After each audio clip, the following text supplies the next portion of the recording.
El Corn Belt, el cinturón maicero de los Estados Unidos, es el centro neurálgico de la producción mundial de maíz. La biotecnología, las densidades, la fertilización y el manejo de enfermedades y malezas son algunas de las temáticas que analiza desde los Estados Unidos Agustín Bianchini, poniendo principal énfasis en el manejo de datos, el Big Data y la gestión campaña tras campaña. Visita a farmers y universidades e intercambio de conceptos con investigadores fueron algunas de las actividades que concretaron Agustín Bianchini y un grupo de argentinos durante su recorrida por Estados Unidos. Malezas, uno de los temas destacados de la gira. Hoy tuvimos oportunidad de visitar el farm, pero en los días previos hemos tenido oportunidad de participar en un día de campo de la Universidad de Illinois y visitar a productores. La verdad que fue muy interesante porque tuvimos oportunidad de hablar y estar en contacto con investigadores que están trabajando en el tema malezas. Uno de ellos es el doctor Patrick Tranel de la Universidad de Illinois, que está trabajando a nivel molecular tratando de identificar cuáles son los mecanismos en las malezas para que ellas mismas sean resistentes a herbicidas. Entonces, el doctor Tranel lo que hizo fue contarnos brevemente cuáles son las malezas más complicadas en el cinturón maicero americano. La número 1, al igual como ocurre en Argentina, es Amaranthus. Es una especie de Amaranthus local, similar al Amaranthus quitensis nosotros, o el conocido por todos como yuyo colorado. Es una maleza que es muy problemática porque además de estar difundida en la mayor parte del cinturón maicero, hace unos 15 o 20 años que tienen problemas. Y al igual que en Argentina, hace 15 o 20 años que generó resistencia a herbicidas del tipo ALS. Además de esa resistencia a ese grupo de herbicidas, se han detectado biotipos que son resistentes a 5 modos de acción diferentes. Con lo cual, al productor cada vez le quedan menos herramientas para manejar este tipo de malezas. La segunda maleza también muy problemática es Coniza, rama negra. Es una maleza similar a la que tenemos en Argentina, también muy problemática, resistente a glifosato y resistente a herbicidas tipo ALS.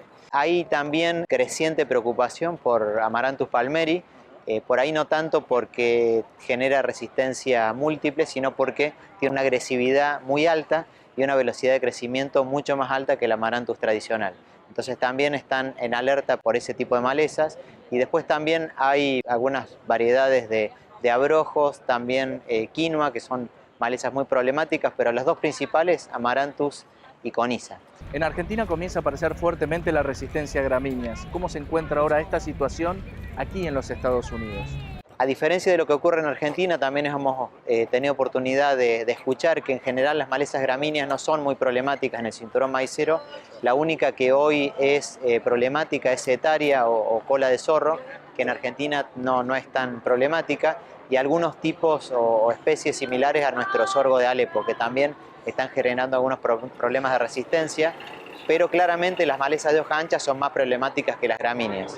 En Argentina lo que ocurre es que el problema de gramíneas se está transformando en el principal problema, entonces eso es una diferencia que hemos observado. Bianchini se refiere a una charla sobre fisiología y manejo de maíz, en donde se destacan los paquetes con alta tecnología, densidades y fertilización. En el día de campo hemos tenido oportunidad de hablar con el doctor Fred Billow, que es un investigador de la Universidad de Illinois que trabaja en fisiología del cultivo de maíz, y él está trabajando con un proyecto que lo tiene ya replicado 3 años y en varias localidades en el estado, en donde está, por un lado, implementando las prácticas tradicionales que utiliza el productor para producir maíz, y por otro lado está utilizando prácticas de lo que él llama alta tecnología, en donde básicamente quiere ver cuáles son las variables de manejo que afectan o que tienen más incidencia en el rendimiento de maíz. Una de ellas, el tema densidad, entonces está comparando la densidad normal del productor de entre 70 y 80 mil plantas versus 110 mil plantas, un planteo de fertilización tradicional del productor que aplica el nitrógeno en el otoño y basa la recomendación de fósforo y potasio en análisis de suelo, versus un planteo de alta tecnología donde, independientemente del análisis de suelo, se utilizan altas dosis de fósforo, de potasio, de azufre y de zinc.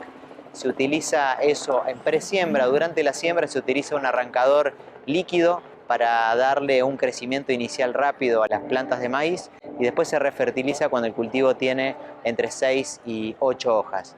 Con ese planteo de alta densidad, alta fertilización y la utilización de fungicidas, siempre y cuando haya presencia de enfermedades, se han logrado incrementar el rendimiento significativamente y llegar en ensayos a producir entre 18 y 20 toneladas de maíz.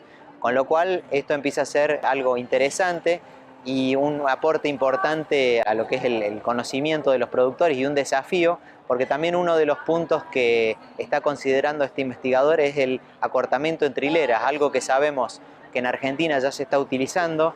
La mayor parte del maíz se siembra a 52, mientras que en Estados Unidos se siembra a 30 pulgadas o 76 centímetros. Él encontró que en la mayoría de los años hay un mayor rendimiento cuando el cultivo se siembra a 50 centímetros entre hileras, con lo cual uno de los comentarios alentadores para los productores argentinos fue que, por lo menos en lo que hace a distanciamiento entre hileras, en Argentina estamos yendo por el camino correcto. En soja ponderó la búsqueda de la diversificación con especies nativas de Asia y Europa del Este en pos de lograr un plus de rendimiento. Otra de las estaciones que tuvimos oportunidad de ver en el día de campo de la Universidad de Illinois fue de un genetista de soja que nos mostró información muy interesante sobre un estudio que ellos están haciendo con el banco de germoplasma que tiene la Universidad de Illinois, haciendo evaluaciones de líneas que hace muchos años que están en el banco germoplasma y que no son utilizadas para mejoramiento, y por otro lado de la utilización de especies que no son soja, sino que son parientes cercanos de la soja. Tienen una colección muy grande de especies traídas de China. Entonces, la contribución de este tipo de líneas ha generado incrementos de rendimiento de entre 300 y 400 kilos sobre las variedades más rendidoras que ellos están evaluando en los ensayos comparativos de rendimiento. Creemos que es un aporte muy interesante porque, según nos comentó este investigador, es la primera vez que a nivel de mejoramiento genético se empiezan a utilizar variedades de soja silvestre, variedades de soja, especies nativas del centro de origen, que es China, Japón, Corea y el este de Rusia. Y creo que es una propuesta interesante para empezar a incrementar la diversidad genética y aumentar el rendimiento del cultivo de soja, que, a diferencia de lo que ocurre en maíz, viene creciendo su rendimiento pero muy lentamente. Lo que nos comentó este investigador, que fue muy interesante, es que hoy los programas de mejoramiento, tanto de las instituciones oficiales como de las empresas de semillas, no están teniendo en cuenta estas líneas. Por lo tanto, se espera que a futuro se incorpore el germoplasma y se incorporen algunas de estas líneas a lo que son los programas de mejoramiento, lo que debería incrementar el rendimiento significativamente. Creemos que ese fue un aporte muy interesante.